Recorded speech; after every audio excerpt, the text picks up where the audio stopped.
Hey CHS, welcome to this extra festive episode of CHS Wired. I'm Brooke Deal. And I'm Owen Preston. Stay tuned for more on our card being donated to the community, applications to work for Santa, and the story behind the Silver Dollar Christmas lights.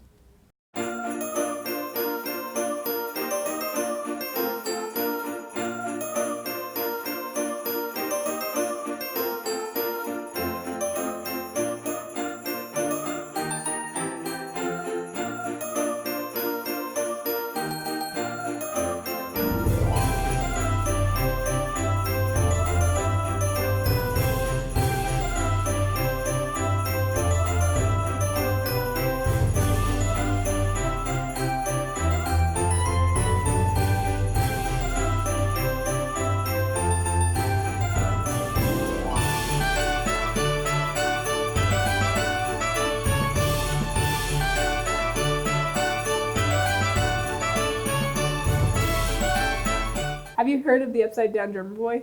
Hayden flips you the story.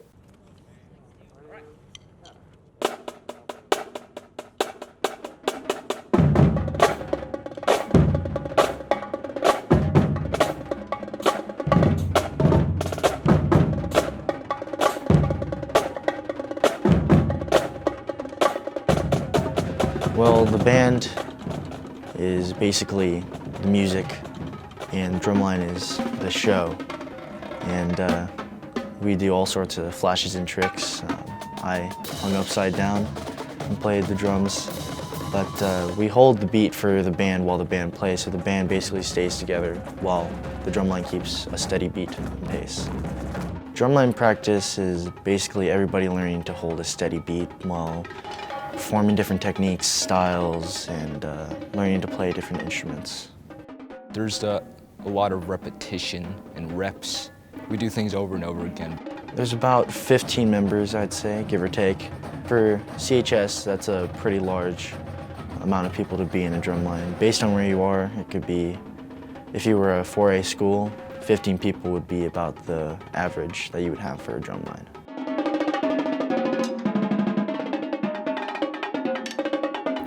It's like the best thing that's ever happened to me, you know?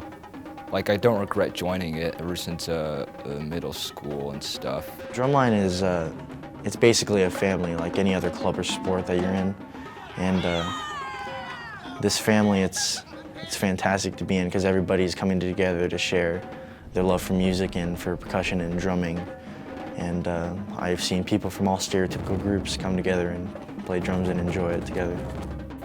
Don't forget about us because we're here, and it takes a lot of effort to practice and do all these different shows and performances and be at these games because it's a lot of work. And I mean, we do enjoy it, but you know, we're not always acknowledged for our efforts.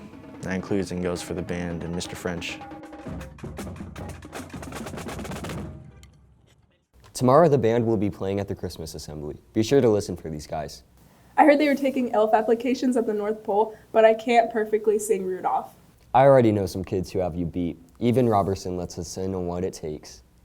What's your elf name? My elf name is Buddy McJingles. Pixie Snowy Bum. Buddy Sugar Socks.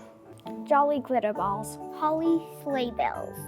It shows here on your resume, you must not be bossy and you must like snow and icicles. You have to love animals. You must not mind the smell of a barn. You must be alert. You must be able to follow clues. You must not be bossy and you must like snow and icicles. You must have a good sense of humor and like to play tricks. Can you please demonstrate one of these skills for me or show me an example? I like snow and icicles so I can get my tongue stuck in icicles. I've helped a hurt bird before. I can't follow clues. I went to the Cody escape room and I got basically out. Because whenever I see snow or ice on the ground or an icicle hanging up on a building, I go pick it off the building and eat it. Probably play a trick on my dad. When it was April Fool's Day, I got ketchup and used it as blood to prank him so good. Why do you think you're good enough for this certain type of job? Because I'm a good listener. I want to be a veterinarian when I grow up. I like hot chocolate. I think I'm good enough for this certain job because I think I can be a good leader. Because I'll write down everything for Santa. What did you write to Santa in your letter? That I can problem solve and be polite. That I really want to be an elf that takes care of the reindeer. That I'm good at following clues, I'm strong, and I like hot chocolate. I told him why I would be a good head elf. Dear Santa, you should hire me because if you don't, you'll never find one like me again. Being an elf was my dream job, but I guess I have to let that go. Forget a dream job. What's your dream car? I don't know, but a family in need this Christmas might be finding themselves a new car. Chaz Cowie gives away the story.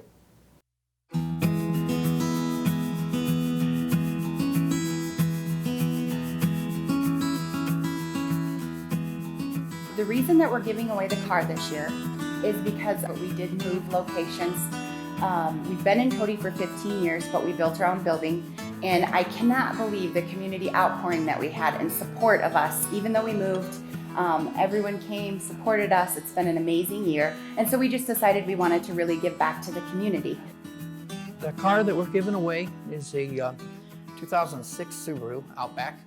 And we put a new engine in it. It's a new used engine. It's got new tires on it, and it's gonna go back into the shop for a full detail and be ready for the giveaway. I'd like to say Merry Christmas and thank you to the Cody community for all your support. If you know a family in need, message or email Eagle Recovery. Information can be found on their Facebook page, and their winner will be chosen Christmas Eve. Project Unify is a really great club at our school. Paige Bauer shows you how things have been going in the newly bannered activity.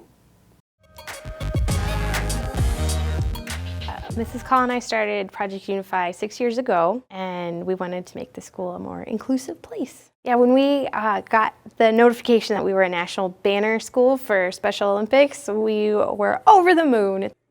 I felt very proud about the award because of all the hard work that we put in. We've been doing a lot of work inside and outside of school to get that award and to just promote more inclusion. I feel like it finally paid off and we were able to have something to show for our hard work. Project Unify is important to me and to all of us, I think, is so that everyone feels like they can contribute in a positive way in their schools. I think the athletes felt amazing about the award because, they're just as much part of this movement as we are, obviously, and so they're very proud of their effort as well. It's a really big honor that we got, and over the years we've been building our program to make sure that everyone has a place where they belong, and so we were just very proud of all the work that everyone put into it. I totally think more people should do Project Unified. We meet once a month, we eat lunch together and play games, and then we kind of recruit people to do unified sports, and so if anyone's interested, come see Mrs. Call or me. Just have fun with your teams and not about win or lose, about just having fun. Project Unify will have their winter gathering today with snacks provided. Do you know what snacks I love? Cookies. I've been meaning to find the perfect recipe lately. Boy, do I have the perfect recipe for you. This episode, I'll be walking you through how to make white chocolate dipped peppermint cookies. In a bowl, whisk together flour, cocoa powder, baking soda, and salt.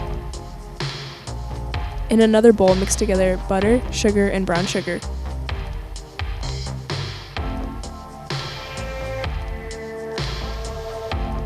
Mix the eggs in one at a time and then blend in vanilla extract and peppermint extract.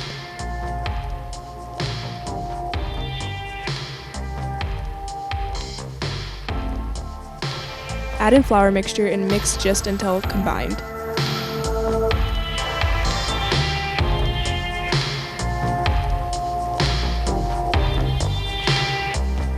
Scoop dough out into a round tablespoon and shaped into balls. Put on a cookie sheet 2 inches apart. Flatten the cookies slightly. Bake one sheet at a time and preheat the oven for about 8 minutes. After the cookies are done, let them cool. As your cookies cool, melt white chocolate in the microwave.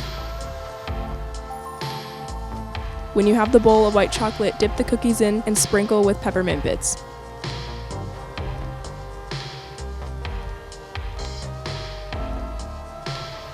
Let these set and chill.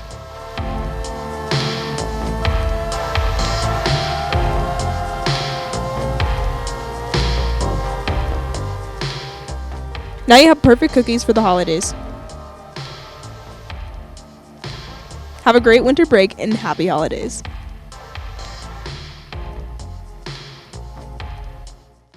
Wow, these are good. And now to Bailey and TJ at the sports desk. Hi, I'm Bailey Liebert, and welcome to the Sports Desk.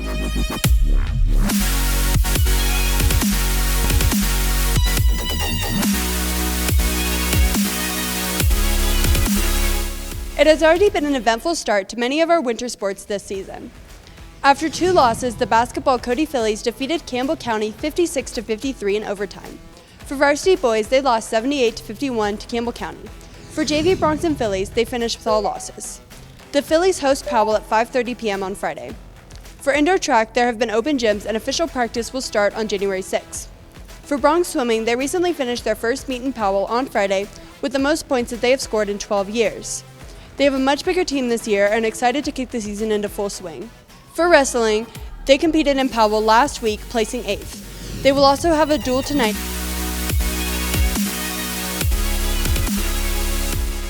Freshmen Gillian and Ava would like to give you an update on how freshman sports is going. This year, freshman Kennedy Neiman, alongside with her sister Reese Neiman and Lucas Talich, stepped up to play varsity. Kennedy and Luke share their thoughts with us. Yes, I liked playing varsity football a lot. Yes, it was really fun playing. It was a really good experience. The advantages were probably I got to play with some older seniors and players that were better than me, and they got me better at the game. Disadvantages were I was probably smaller and not as fast as some of them. Some advantages were that you got a really good experience and it was really good playing, and then disadvantages were it was a lot more competitive, so it was kind of hard to get used to. 8th grade was a lot more kind of just pass it over the net, and then varsity was a lot more aggressive. Pretty much in any sport, it just gets faster and more physical, and it's just a faster game. This has been a sports update from Bailey Liebert. But before I send you back to Brooke and Owen, listen up to Coaches Inkdoll's advice for this show's segment of Coach's Corner. Your skill level's got to be good. Your work ethic, you've got to outwork people. Those 2 things, and then your attitude when you're in practice and doing the things that suck. You got to have a good mentality and understand it's part of the process. Just enjoy it. Enjoy your time. It's short, so enjoy what you're doing. The process sometimes isn't that much fun, but the time with people and the opportunities to spend time and get better is important. So important to enjoy it. Thanks, Bailey and TJ. During Christmas, I like to wrap myself in a blanket and watch Christmas movies. Bailey Liebert has the perfect recommendation for you.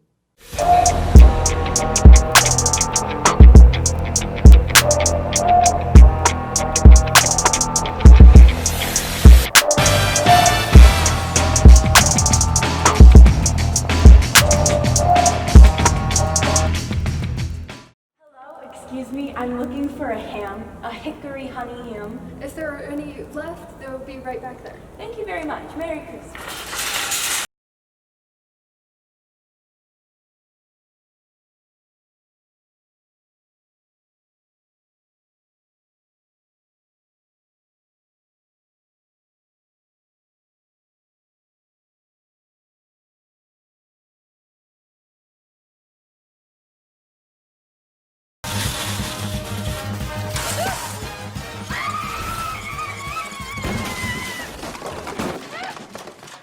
Happy holidays! This week's movie quiz is Christmas with the Cranks, directed by Joe Roth, written by Chris Columbus, and starring Tim Allen and Jamie Lee Curtis. The question for this week is, where were the Cranks scheduled to go on their cruise? If you know the answer, call extension 5125. Call extension 5125 with your answer to the question. I hear it's all about shoe game nowadays. Porter Lee brings us a rundown on some of Cody High's most avid shoe collectors.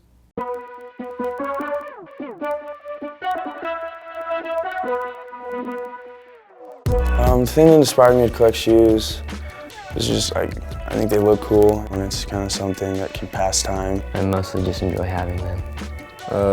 Just to it was more like fitting in. I usually like to collect the more like shoes that are kind of newer and like kind of came out. So Nike is one of my favorite brands, and like Jordan, and I think it's a branch off there. My dream shoe is the cocaine white Timbs. They're all white and they're hard to find, but they look amazing. The off-white Prestos, Nike. They're my favorite colors in a shoe, white and black. And I kind of like the patterns that they use on them. I look for colors and how long they last me, like the material. Favorite shoe, probably the Carhartt Air Force Ones. They just look cool. I like the color scheme they have. Cool little textures that build up the shoe. The PG3 for basketball. There you have everything. It's like good grip and ankle support, and it just fits perfect. Have you seen the Silver Dollar Christmas lights downtown? Yeah, but what's the meaning of this tradition? Sasha brings us the story. For many years now, the Silver Dollar has been putting on a fantastic light assortment downtown. Tony Martolio is the main coordinator and enjoys the community's support. The tradition started when my mother passed away in 2013. She loved Christmas. So when she passed away at her funeral, instead of signing a guest book, we had him sign ornaments. And then we made a memorial tree out of that. And then Gail here came up with the idea of the next year to have people sponsor a tree.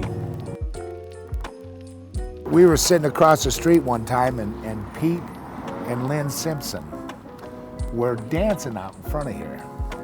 And Gail walked over and asked them and says, "What are you guys doing?" They said, "We're just dancing and thinking of old France," and they were dancing around the trees, which I thought was cool. So this year we decided to put up some big trees like we used to. I'll be walking down the aisle in Albertsons and people will say, "Oh my gosh, that's so beautiful. You know, thank you so much for doing this for the community." It's just a good thing to do. Makes everybody feel good. Be sure to catch a glimpse of the Silver Dollar before it's too late. Thanks for watching this episode of CHS Wired. I'm Brooke Deal. And I'm Owen Preston. Tune in next decade!